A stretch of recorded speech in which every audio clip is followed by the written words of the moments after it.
अब मैं बगैर किसी ताख़ीर के अपने आज के स्पीकर जिनका तारफ़ हो भी कराया जा चुका है, जनाब शरीफुद्दीन खिलजी साहब से गुजारिश करूँगा कि वो आएँ और अपनी प्रेजेंटेशन का स्टार्ट करें पुरजोर तालियों के साथ।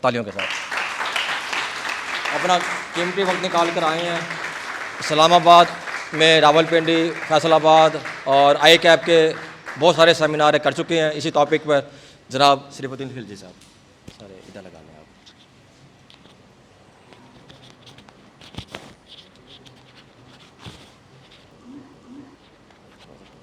बिस्मिल्लाहिर्रहमानिर्रहीम।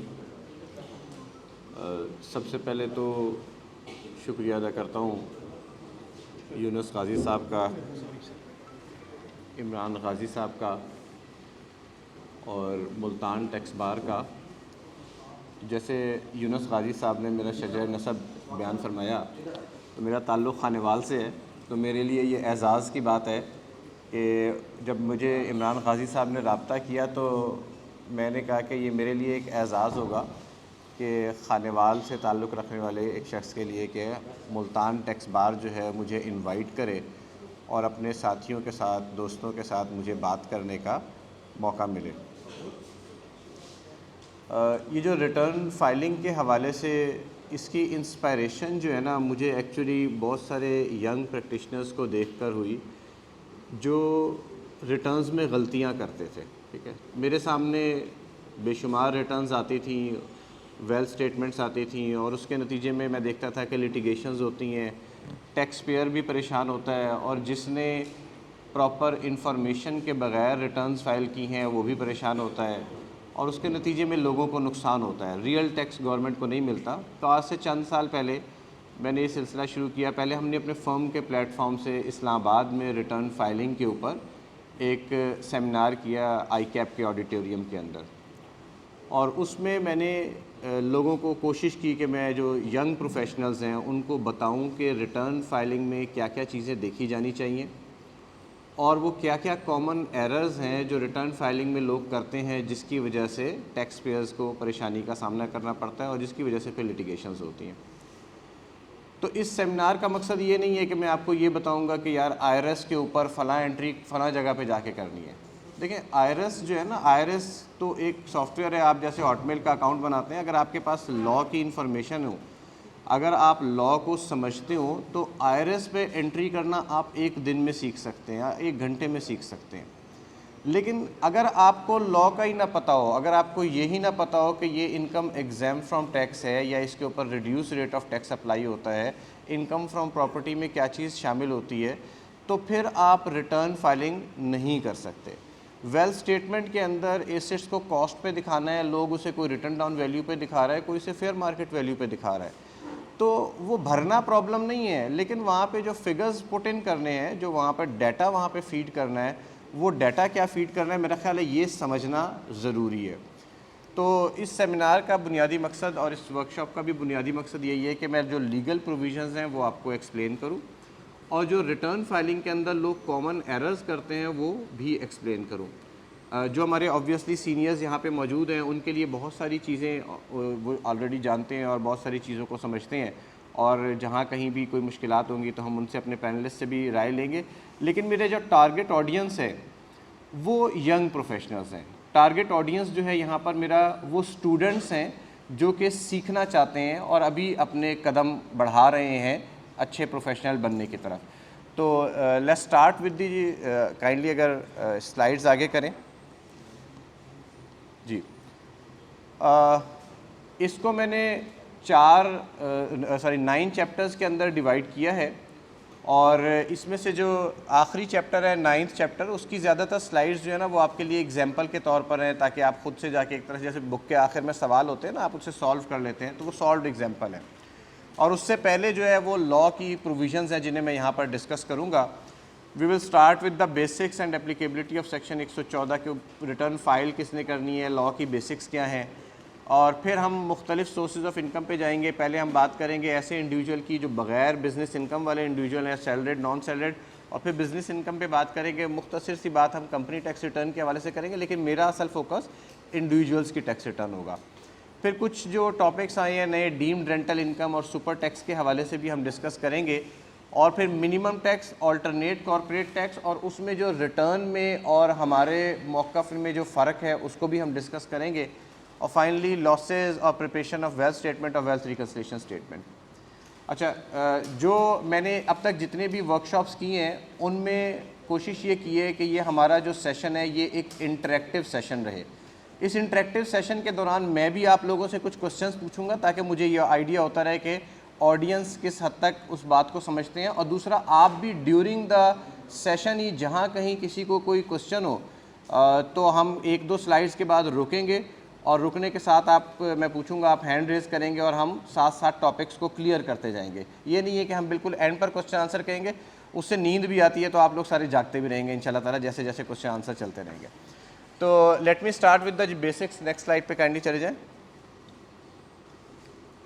अच्छा, सेक्शन 4 का सबसेक्शन 1 ये इनकम टैक्स ऑर्डिनेंस का बुनियादी चार्जिंग सेक्शन है, और ये आप सब लोगों ने पढ़ा होगा, लेकिन मैं इसको एक दफ़ा फिर रीड कर रहा हूँ ताकि हम आगे टॉपिक्स के ऊपर चल सकें।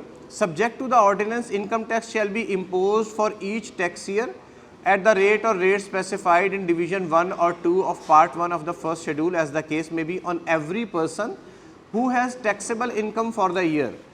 तो 4 बेसिक कंसेप्ट हैं चार्जिंग ऑफ टैक्स के हवाले से जो इस सेक्शन के अंदर आपको नज़र आएंगे कि पर्सन के ऊपर टैक्स लगना है, जिसकी टैक्सेबल इनकम है उस पर्सन के ऊपर टैक्स लगना है, और एक ख़ास टैक्स ईयर के लिए जिसमें नॉर्मल टैक्स ईयर भी है और स्पेशल टैक्स ईयर भी है, और टैक्स रेट्स लॉ के फर्स्ट शेड्यूल में गिवन है। तो ये 4 बुनियादी चीज़ें हैं जो लॉ बयान करता है। यहाँ पर आगे चलने से पहले जैसे मैंने कहा कि एक सवाल जवाब हम करते रहेंगे ना, तो एक सवाल मैं ज़रा थोड़ा सा ऑडियंस से पूछता हूँ। ऑब्वियसली सीनियर्स से ये क्वेश्चन नहीं है, लेकिन जो मेरे नए स्टूडेंट्स हैं उनसे मेरा ये सवाल है कि अगर मैंने 14 महीने का स्पेशल टैक्स ईयर लेना हो या 16 महीने का स्पेशल टैक्स ईयर लेना हो तो किस तरह ले सकता हूँ, लॉ में क्या प्रोविज़न है उसके हवाले से? कोई बता सकते हैं कि अगर मैंने 14 महीने या 16 महीने का टैक्स ईयर लेना हो तो लॉ में उसके हवाले से क्या प्रोविज़न्स हैं?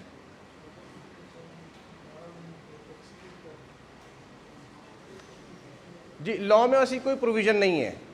टैक्स ईयर जो है ना कभी भी 12 महीने से एक्सीड नहीं करता, ठीक है?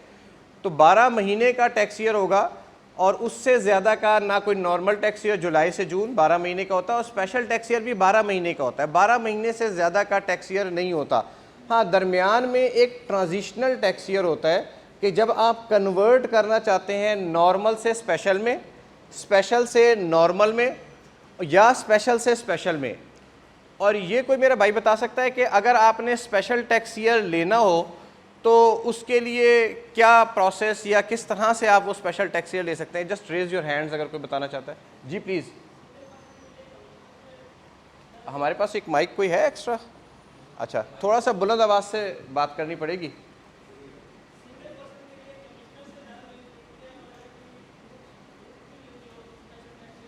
कमिश्नर को इजाज़त लेने के लिए क्या वजह हो सकती है? लॉ में क्या लिखा हुआ है, कोई है जहन में आपके?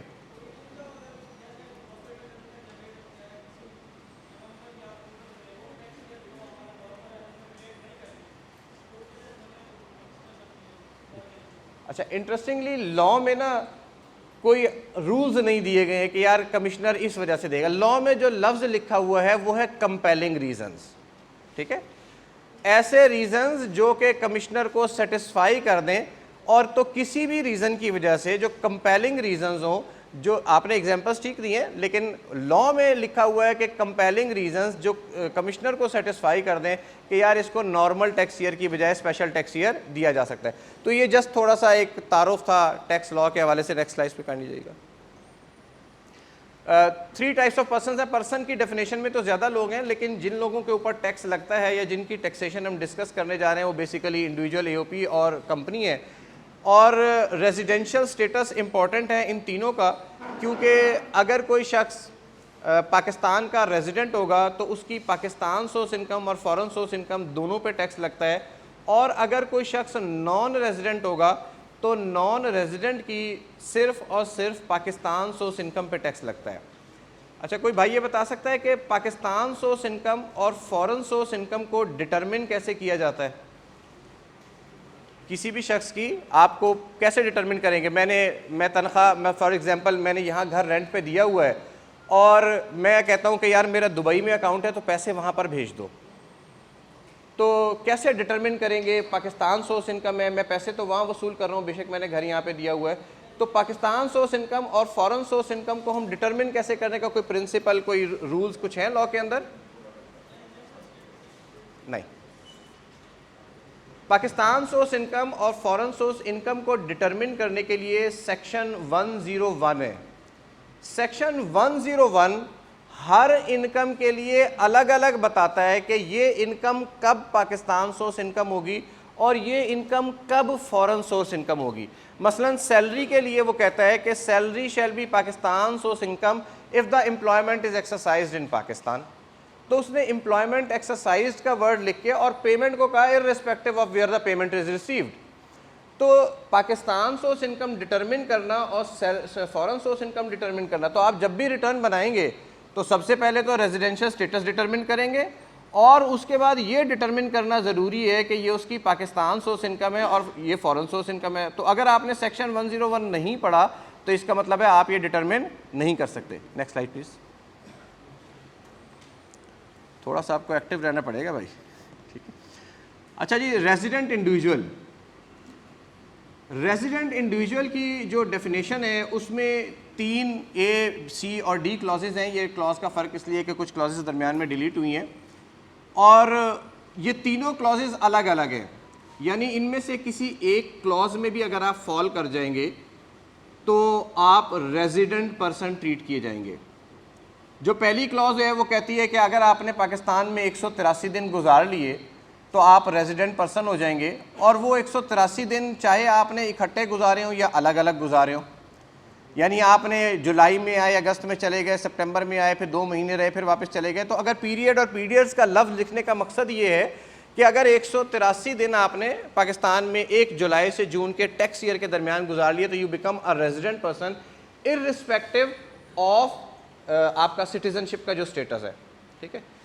इसके ऊपर डबल टैक्सेशन ट्रीटी की भी कुछ प्रोविजंस हैं, और अगर डबल टैक्सेशन ट्रीटी में डेफिनेशन डिफरेंट हो तो ये याद रखें कि in view of section 107 of income tax ordinance 2001 double taxation treaty की प्रोविजंस ओवरराइड करती हैं रेजिडेंशियल स्टेटस डिटरमिन करने के लिए, टैक्स लायबिलिटी डिटरमिन करने के लिए। अच्छा, कोई मेरा भाई ये बताएगा कि 183 डेज़ की काउंटिंग मैंने करनी है। एक शख्स पाकिस्तान आया और वो रात को 12 बजने में 15 मिनट थे तो वो पाकिस्तान में फ़्लाइट लैंड की, उसके पासपोर्ट पे एंट्री की स्टैंप लग गई, या पाकिस्तान से जा रहा है 12:15 पे पाकिस्तान से वो बाहर निकल रहा है, या पाकिस्तान आया तो कहीं धरना हो गया, कोई हड़ताल हो गई, वो प्लेयर ट्रिप के ऊपर आया हुआ है, वो नारायण का खान की सैर को चला गया, आया तो बीमार हो गया, बहुत सारे मामलात हो सकते हैं ना। जिस काम से वो आया था वो बिज़नेस नहीं कर सका, तो वो कौन से दिन है जो काउंट होंगे और वो कौन से दिन है जो रेजिडेंशियल स्टेटस की डिटर्मिनेशन में काउंट नहीं होंगे, और ये जो आधा दिन है या 15 मिनट है इनकी काउंटिंग कैसे होगी? तो ये कोई बता सकते हैं कि कोई भाई या कोई बहन जो बता सकें कि ये दिनों की काउंटिंग का क्या तरीकाकार है, कैसे काउंट होते हैं?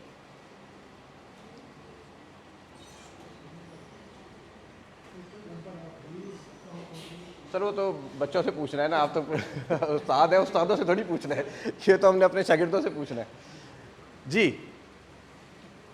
असल में सवाल सर पूछने का मकसद ये है क्योंकि ये एक टीचिंग मेथडोलॉजी का तरीकाकार होता है। टीचिंग मेथडोलॉजी का तरीकाकार ये है कि जब आप क्वेश्चन पूछते हैं तो वो बात आपके जहन में ज़्यादा देर तक रहती है, ठीक है। तो इसलिए I ask questions and I request audience to raise questions.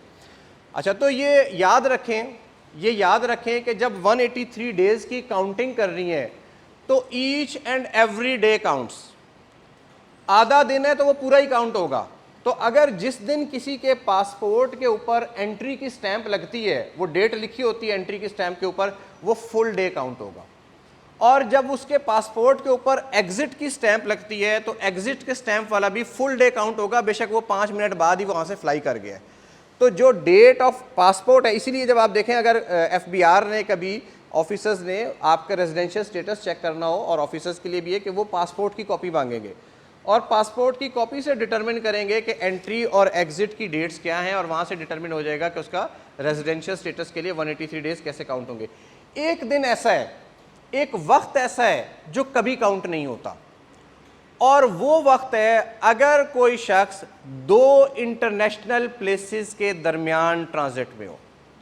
अगर कोई शख्स 2 इंटरनेशनल प्लेसेस के दरमियान ट्रांजिट में हो, मसलन एक यूएई से फ़्लाइट आई, कराची में लैंड की, और उसने आगे फ़र्ज़ किया इंडिया या बांग्लादेश जाना है। अब ये जो ट्रांजिशन फ़्लाइट वाले लोग हैं वो टाइम काउंट नहीं होगा, ठीक है। हाँ, अगर ऐसी कोई ट्रांजिशन फ़्लाइट हो, यूएई से फ़्लाइट आई, कराची में लैंड की, और उसके बाद उसने इस्लामाबाद आना है, तो वो तो इंटरनेशनल प्लेसेस के दरमियान नहीं है। तो अगर ऐसी फ़्लाइट है जो इंटरनेशनल प्लेसेस के दरमियान जा रही है और ट्रांजिट के लिए पाकिस्तान में रुकी है, तो वो टाइम काउंट नहीं होगा। इसके अलावा गवर्नमेंट का एम्प्लॉई या ऑफिशियल है, जैसे हमारे ब्रदर अतर इसाक साहब हैं, अगर इनकी पोस्टिंग जो है वो अब्रॉड कर दी जाए, तो ये चूँकि गवर्नमेंट एम्प्लॉई हैं, so he will always remain a resident tax payer irrespective कि इन्होंने पाकिस्तान में कितने दिन गुजारे हैं। और रेजिडेंट टैक्स पेयर का मतलब ये है कि इनकी पाकिस्तान सोर्स इनकम और फॉरेन सोर्स इनकम हमेशा दोनों पाकिस्तान में टैक्सेबल रहेंगी।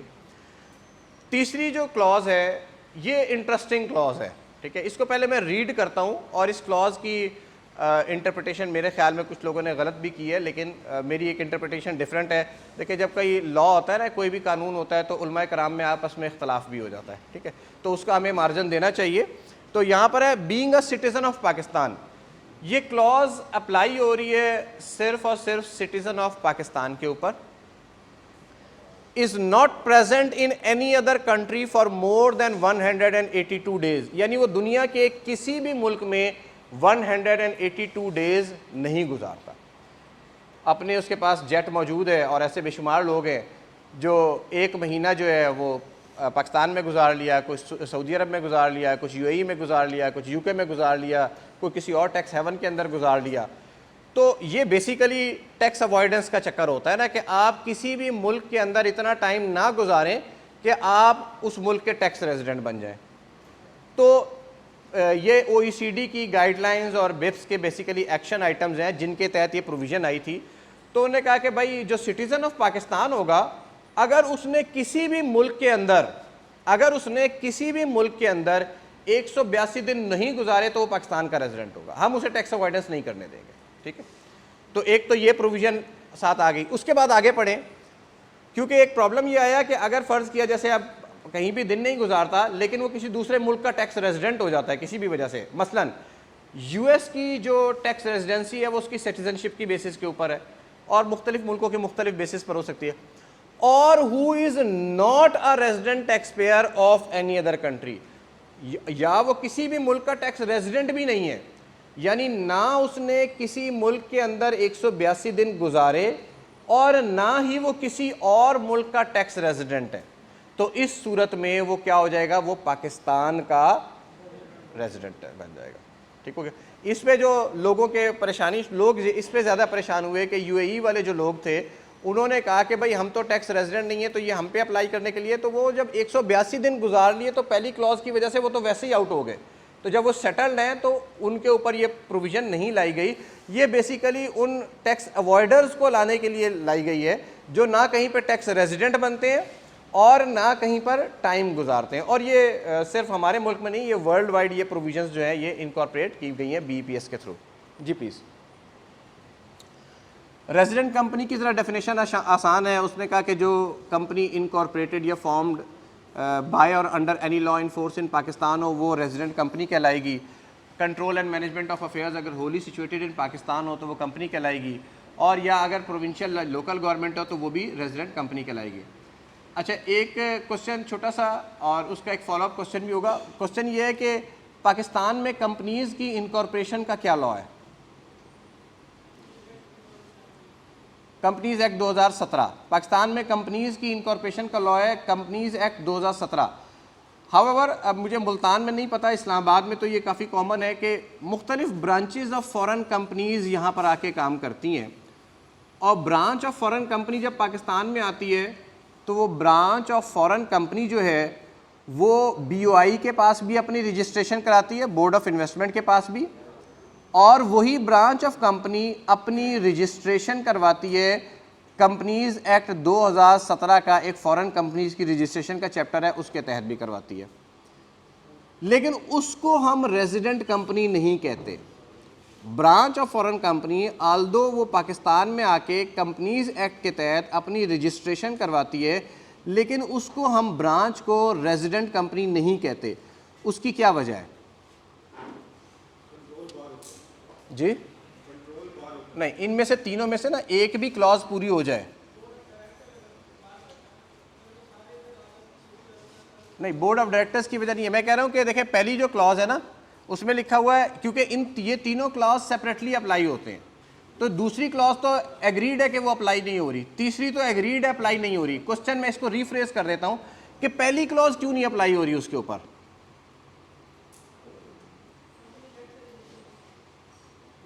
पहली क्लॉज क्यों नहीं अप्लाई हो रही? देखिए, पहली क्लॉज इसलिए अप्लाई नहीं हो रही, ये इस क्वेश्चन का मकसद ये था कि हमने ना लॉ के हर लफ्ज़ को पढ़ना होता है और लॉ के हर लफ्ज़ को समझने की कोशिश करनी होती है।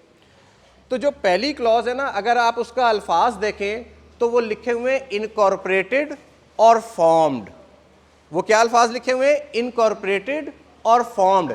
जबकि जो ब्रांच है वो इनकॉर्पोरेट या फॉर्म नहीं होती पाकिस्तान के अंदर, इट इज़ रजिस्टर्ड। वो लॉ के तहत पाकिस्तान में आके रजिस्टर होते हैं, but they are neither incorporated nor formed in Pakistan. तो ये जो अल्फाज है ना, वो कहते हैं ना, एक नुक्ता जो वो महरम से मुजरिम कर देता है। तो कानून के अंदर जो नुक्ते हैं वो बड़े इंपॉर्टेंट हैं और उनको समझना भी ज़रूरी है। अच्छा, नेक्स्ट जो है हमारे पास, वो भी स्लाइड ओपन होती है, तो रेजिडेंट एओपी का कंसेप्ट है, रेजिडेंट एसोसिएशन ऑफ पर्सन, और उसका बहुत ही आसान है, एक ही क्राइटेरिया है कि कंट्रोल अगर उसका होली या पार्टली इन पाकिस्तान हो तो वो रेजिडेंट एओपी बन जाएगी। Next slide please. Filing requirements क्या हैं?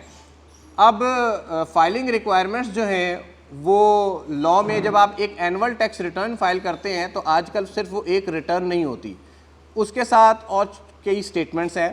पहली तो एनुअल टैक्स रिटर्न हो गई जहाँ पे आपने अपनी इनकम दिखानी है। दूसरा है आपने वेल्थ स्टेटमेंट है जिसकी एसेट्स एंड लायबिलिटीज़ आपने एट कॉस्ट दिखानी है।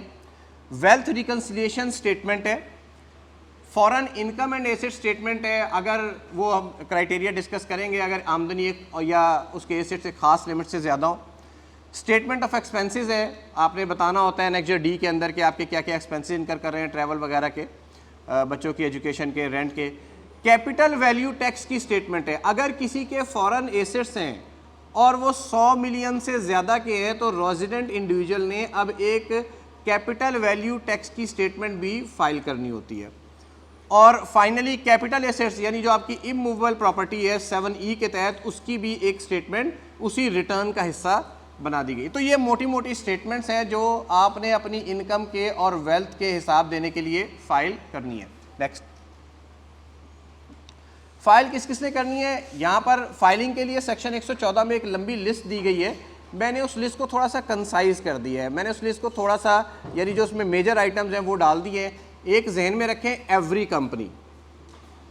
अब कंपनी की चाहे आमदनी है या नहीं है, हमारे यहाँ अक्सर ये होता है कि लोग कंपनी इनकॉर्पोरेट कराते हैं, उसके बाद भूल जाते हैं यार मैंने तो कंपनी में काम किया ही नहीं, तो शायद मेरे लिए रिटर्न फाइलिंग भी मैंडेटरी नहीं है। ऐसा नहीं है, लॉ के अल्फाज हैं every company has to file a tax return. अगर कंपनी ने टैक्स रिटर्न नहीं फाइल की तो इनकम नहीं भी है तो कंपनी वो डिफ़ॉल्टर है और उसके ऊपर पेनल्टी लागू की जा सकती है।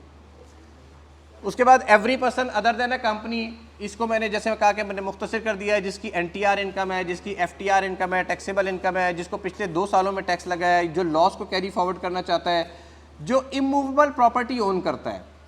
यहाँ पर अक्सर हमारे यहाँ एक कन्फ्यूजन होता है कि इमूवेबल प्रॉपर्टी है, कोई लैंड है, कोई ज़मीन है, कोई घर है, वो वालदा के नाम पर है या वाइफ के नाम पर है और उनकी कोई इनकम नहीं है तो लोग उसकी रिटर्न नहीं फाइल करते, जबकि लॉ की रिक्वायरमेंट है कि 500 स्क्वायर यार्ड से ज़्यादा हो तो आपने उसकी भी रिटर्न फाइल करनी हो, तो ये फ्लैट आपके नाम पे हो तो उसकी रिटर्न फाइल करनी मैंडेटरी है, इररिस्पेक्टिव के इनकम नहीं है। इसी तरह अगर किसी के नाम के ऊपर गाड़ी है, आपने अपने बच्चे को गाड़ी लेके दे दी है, भाई के पास गाड़ी है, अभी उसकी इनकम नहीं है, लेकिन अगर 1000 सीसी से ऊपर का व्हीकल है तो रिटर्न फाइल करनी मैंडेटरी है। अगर किसी प्रोफेशनल बॉडी का मेंबर है, ICAP का मेंबर है, इंस्टीट्यूट ऑफ ICMAP के मेंबर है, तो उसके लिए भी रिटर्न फाइल करनी मैंडेटरी है।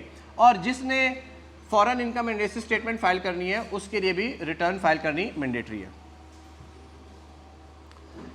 एक इमूवेबल प्रॉपर्टी में एक एग्जेम्पशन भी है कि अगर किसी बेवा को, किसी यतीम को, किसी डिसेबल्ड पर्सन को सिर्फ इस वजह से रिटर्न फाइल करनी है कि उसके पास इमूवेबल प्रॉपर्टी है या उसके पास एक गाड़ी है और आमदनी का कोई जरिया नहीं है, तो लॉ ने बेवा को एग्जेम्पशन दे दी, यतीम बच्चे को एग्जेम्पशन दे दी जिसकी उम्र 25 साल से कम है, और डिसेबल्ड पर्सन को एग्जेम्पशन दे दी, इसी तरह नॉन रेजिडेंट को एग्जेम्पशन दे दी इमूवेबल प्रॉपर्टी की सूरत में। बाकी ऊपर वाले जो 3 हैं उन्हें व्हीकल की सूरत में भी एग्जेम्पशन हासिल है। नेक्स्ट,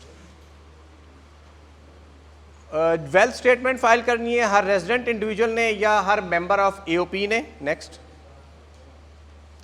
और foreign income asset statement file करनी है हर उस शख्स ने जिसकी फॉरेन इनकम जो है वो $10,000 या उससे ज़्यादा है, या उसकी वेल्थ जो है $1,00,000 या उससे ज़्यादा है। प्लीज़ एसेट आईरस के ऊपर अगर आप जाएं तो आपके पास रिटर्न के मुख्तलिफ फॉर्म्स अवेलेबल हैं। इससे ज़रा अगली स्लाइड पे पहले जाएं।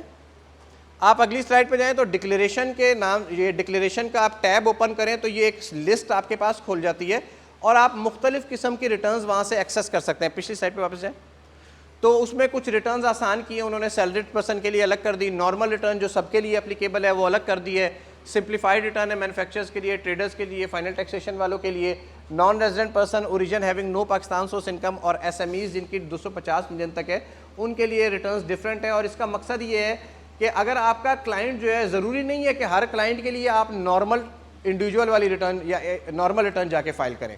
अगर किसी की आसान रिटर्न फाइल की जा सकती है, एक सहूलत दी है, तो उस रिटर्न का फ़ायदा उठाएं। नेक्स्ट जी, चैप्टर 1 था हमारा फाइलिंग रिक्वायरमेंट्स के हवाले से। अगर किसी का कोई क्वेश्चन है फाइलिंग रिक्वायरमेंट्स के हवाले से तो पूछ लें, फिर हम इनकम के ऊपर उसके बाद डिस्कशन करते हैं। फाइलिंग रिक्वायरमेंट्स के ऊपर किसी का कोई क्वेश्चन?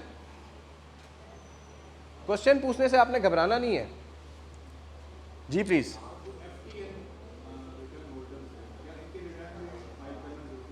देखिए, हमारे पास जब उधर जाते हैं ना तो एफटीएन का लफ्ज़ या एफटीएन की वजह से कोई रियायत है या नहीं है ये लॉ एड्रेस नहीं करता। ठीक है, लॉ ना एक स्टेटस दे देता है कि यार ये सेक्शन 114 में लिस्ट है, तो आप मसलन से for the sake of argument कोई इदारा है जो कंपनी की डेफिनेशन में फॉल करता है, बॉडी कॉर्पोरेट है, और उस बॉडी कॉर्पोरेट जब कंपनी की डेफिनेशन में फॉल कर गया तो बीइंग एवरी कंपनी उसको फाइल करनी पड़ेगी इररिस्पेक्टिव के उसके पास एफटीएन है। तो एफटीएन का कंसेप्ट जो है वो सिर्फ आइडेंटिफिकेशन ऑफ गवर्नमेंट इदाराज है। एफटीएन does not confer any particular tax benefit कि जी मेरे पास एफटीएन है तो इस वजह से मुझे कोई टैक्स बेनिफिट है, लॉ में कहीं नहीं लिखा हुआ जी।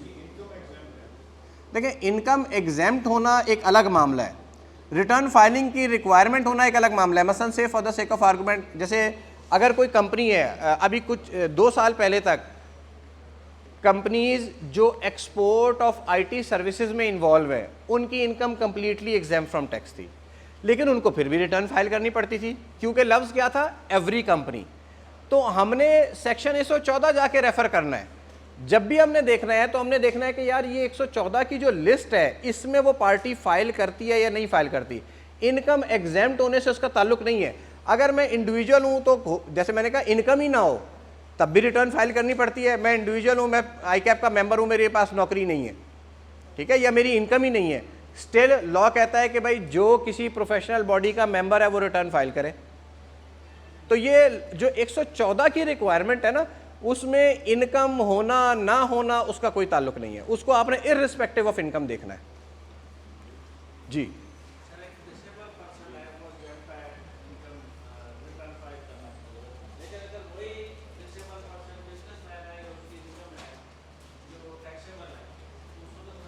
जी देखें, वो जो एग्जेम्पशन दी थी ना वो सिर्फ एक वजह से दी है, वो ये कहा है कि अगर डिसेबल्ड पर्सन को किसी वजह से रिटर्न फाइल नहीं करनी, सिर्फ इसलिए फाइल करनी है कि उसके पास इमूवेबल प्रॉपर्टी है।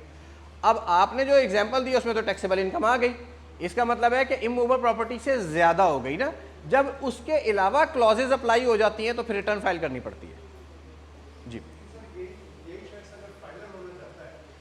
हाँ, वॉलंटरी रिटर्न फाइलिंग से लॉ रोकता नहीं है। अगर वो रिटर्न फाइल करना चाहता है, क्योंकि फाइलर होने के बेनिफिट हैं, तो वॉलंटरी फाइलिंग से लॉ किसी को रोकता नहीं। देखिए, एक है मैंडेटरी और एक है वॉलंटरी। तो मैंडेटरी जो फाइलिंग है वो उन्होंने लिस्ट बना दी, और जो वॉलंटरी है जैसे नॉन रेजिडेंट पर्सन है, अब नॉन रेजिडेंट पर्सन की पाकिस्तान सोर्स इनकम नहीं है लेकिन वो चूँकि करते हैं यहाँ पे ज़मीनों की और गाड़ियाँ वाड़ियाँ खरीदते हैं, तो नॉन फाइलर का जी अच्छा खासा टैक्स लग जाता है। तो इस वजह से वो जो यानी आप बनना चाहते हैं फाइलर, तो it's up to you sir, उसके बगैर नहीं आएगा ना, उसके बगैर आ ही नहीं सकता, वो जादू तो है ही नहीं उसके अंदर कोई जी जी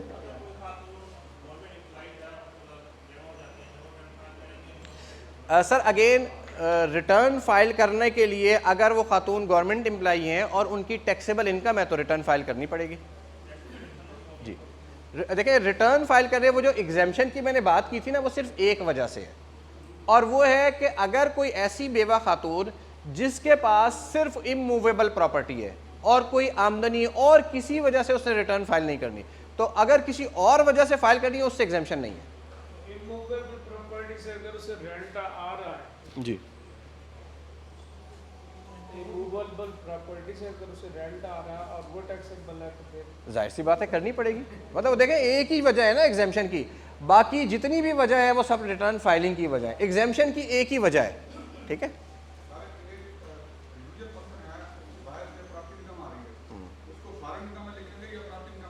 जी देखें, हाँ जी, अच्छा ये जो बाहर से इनकम आ रही है ना, ये फॉरेन सोर्स इनकम की जैसे मैंने कहा कि डेफिनेशन है उसके अंदर, सेक्शन 101 के अंदर foreign source income properly defined है, ठीक है। वहाँ पर रेंट ऑफ इमूवेबल प्रॉपर्टी उस वक्त पाकिस्तान सोर्स इनकम होता है जब immovable property is located in Pakistan. तो अगर immovable property located in Pakistan नहीं है तो इसका मतलब क्या हुआ, वो फॉरेन सोर्स इनकम है, क्योंकि कानून ये है कि जो उस क्राइटेरिया में फॉल नहीं करेगा, सेक्शन 101 के 15 सब सेक्शन है, उसके बाद जो 16वां है उसमें ये लिखा हुआ है कि जो ऊपर किसी में फॉल नहीं करेगा वो क्या हो जाएगा, फॉरेन सोर्स इनकम हो जाएगा। तो आपको हर एक के लिए वहां जाके देखना पड़ेगा। लेकिन ये हमारा फाइलिंग से अभी हम ये बाकी जो देखें इनकम से रिलेटेड क्वेश्चंस को ना अभी थोड़ी देर के लिए पार्क कर लें, ठीक है, क्योंकि अभी इनकम के ऊपर अभी हमने आगे जाके डिस्कशन करनी है। अभी जो हमारा चैप्टर एंड हुआ है वो सिर्फ फाइलिंग रिक्वायरमेंट के हवाले से, तो फाइलिंग रिक्वायरमेंट पे आपका कोई फर्दर क्वेश्चन है तो पूछें, इनकम पे अभी हम बात करेंगे और मजीद क्वेश्चंस आपके इंशाल्लाह वहाँ पे क्लियर होते जाएंगे। जी प्लीज़ प्लीज़।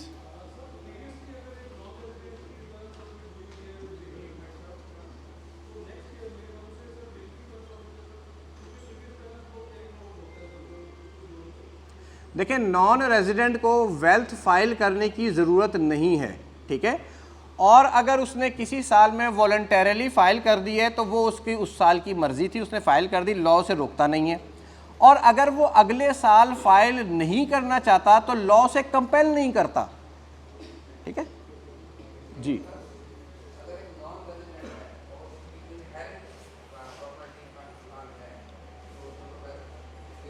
देखिए नॉन रेजिडेंट जो है ना, वेल्थ डिक्लेयर नहीं करनी उसने।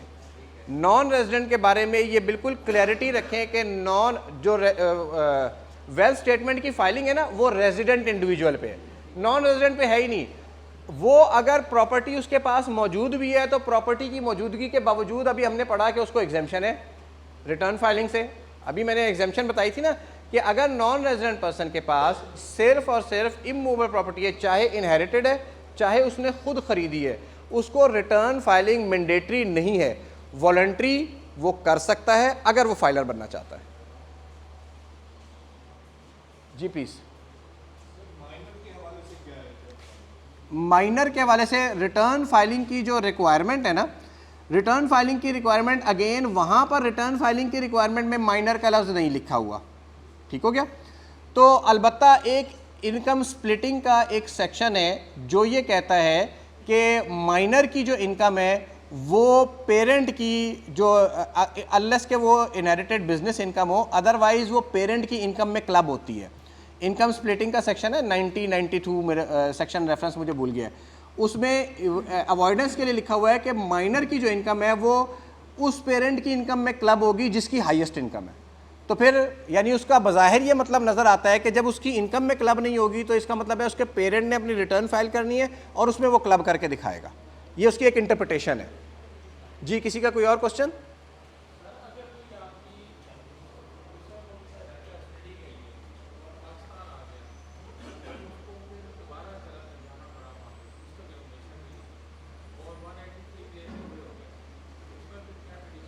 देखें, एक है रिटर्न फाइलिंग की रिक्वायरमेंट, ठीक है।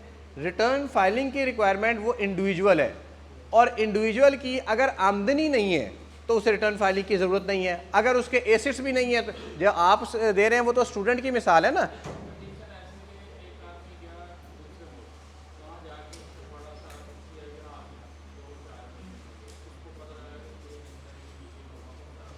थोड़ी सी आवाज़ अगर काइंडली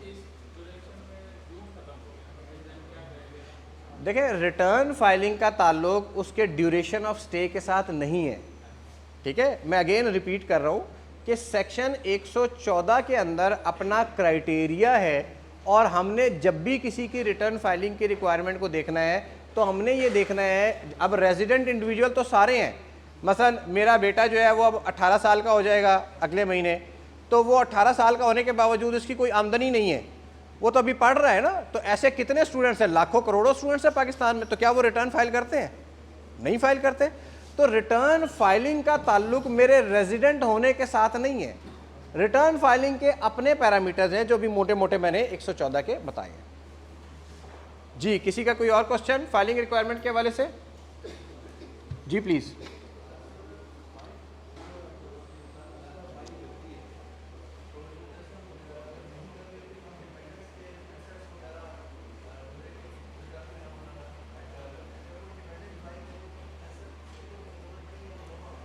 हाँ, ये वेल्थ का सवाल है, हम वेल्थ में जाके एड्रेस करेंगे।